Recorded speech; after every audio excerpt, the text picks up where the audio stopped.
Hello there students, welcome back to my channel Dressmaking with Teacher Lynn. Before we start, please give me a thumbs up or heart on my video. So let's get started. Hello dear students, so for today I will be your teacher. I am Teacher Lynn and I will be teaching you about dressmaking. And our topic for today is about the types of the sewing machine.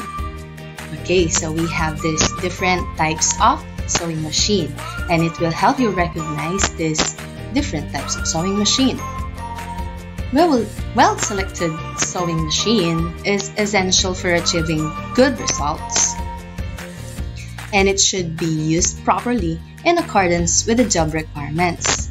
So dapat tama yung ginagamit natin na sewing machine, no, for a specific function. Kasi since we have these different types of sewing machine, iba-iba yung kanilang function. So later on, malalaman natin yan, no? Our first type of sewing machine is what we call, yes, that is the Lug Stitch sewing machine. And it is usually used in homes and sometimes in school. That's why it is also called the domestic sewing machine. You're right. Yes, so it is run by foot and may also be converted to electric power machine. So ito yung mga nakikita natin na ginagamit nila lola na sa pananahe, no? Yung mga vintage pa nila na sewing machine. And nowadays, medyo na-phase out na rin tong mga to, no? Our next type of sewing machine is what we call the high-speed Lug Stitch sewing machine. So it is sometimes called the straight stitching machine or the industrial sewing machine. Kasi ito yung mga ginagamit nila sa mga garment factory, no? Ito na yung mga ginagamit din natin ngayon sa mga schools. And it has the automatic lubrication and is used by tailors and dressmakers. So kanina, kung yun yung parang tinatawag natin na pa-jack or yung manual na Lug Stitch sewing machine, ito naman, ito yung high-speed Lug Stitch sewing machine or tinatawag natin na industrial sewing machine. Our next type of machine is, yes, you're correct, and that is the over-edging machine. Other companies call it the small machine kasi ang liit-liit lang niya, no? And it is used in finishing the raw edges of the fabric for construction. So pag tinignan natin yung damit, like for example, these pants, meron siyang over-edging, no? Yung nandun sa gilid niya, eto, ayan, that is the work of an over-edging sewing machine. So, edging, no? Over-edge, eto na siya. It is used to finish the raw edge of the fabric and that is the function of our over-edging machine. Yan, I know, I'm making myself clear. Right? So, this next type of sewing machine is what we call the, you're right, the embroidery machine. So it is used in making fancy stitches and in making different kinds of embroidery stitches and fabrics for the barong Tagalog, or the pillowcases, linen, and other novelty items. So kung yung iba mahilig na mamborda, meron pala tayong ginagamit na klase ng makina na pang embroidery and that is what we call the embroidery machine. So, our next type of sewing machine, ayan, alam ko, naintindihan pa ninyo to, no? And alam ko, nakakita na kayo ng ganitong klase ng makina. And that is what we call the buttonholer machine and we use that in making the buttonholes of the garments. And, diba, kapag tinahilang natin siya ng kamay, ang tagal-tagal natin gawin yung walis, no? So, since we have the machine, it can make our work easier and faster. And we have this what we call the buttonholer machine to finish our buttonholes. So, napapadali yung ating pananahe. So, that is the closer look of a buttonholer machine.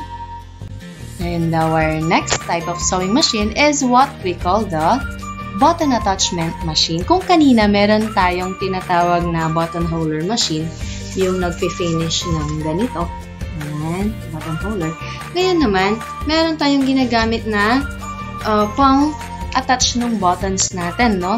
So, this is what we call the button attachment machine and it is used in attaching the buttons to the garments from the word itself, no? So, kung titingnan niyo yung closer picture niya, ayan, naka-hold yung button and then tinatahi siya ng needle through the holes, no?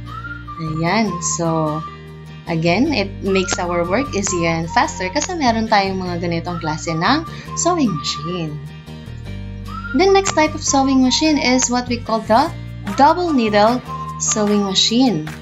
Ayan, this is used in construction of the different kinds of clothing, especially for the inseam and outseam, and also the side seam. So, we're going to take a look at the closer picture. Ayan, double needle talaga siya. As in, dalawa yung needle niya, no? Dalawa yung needle na ginamit niya. Kaya, yung naging output niya or naging outcome niya, if we're going to look at the inseam of the garment, eto siya.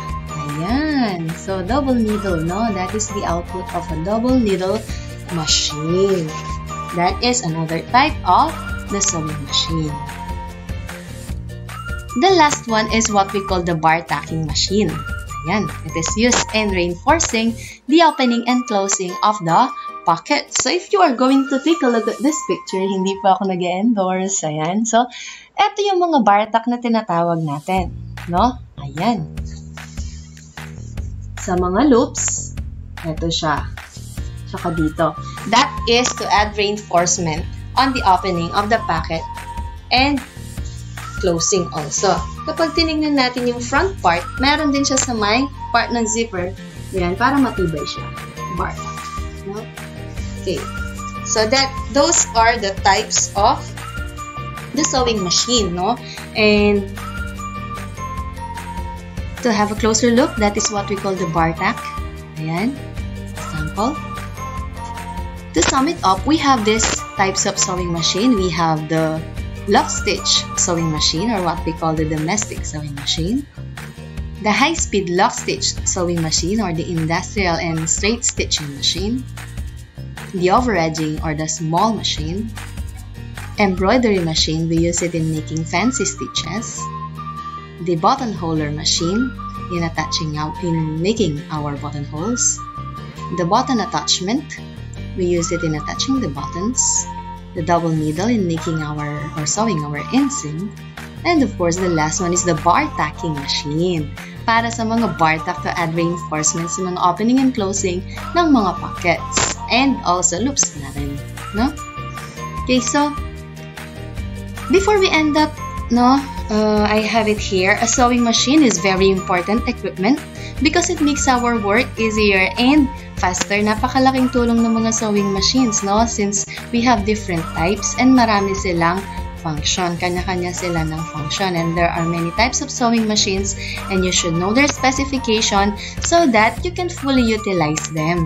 So, para magamit natin ng maayos, dapat alam natin yung mga specification nila, kung ano yung function nila, kung ano yung gamit nila, kung saan sila ginagamit. So, again, those are the types of the sewing machine. Once again, I am your teacher Lynn for today, and I know you are very much ready to answer your enrichment and assessment activities. So, with that, I know you can do it, and good luck!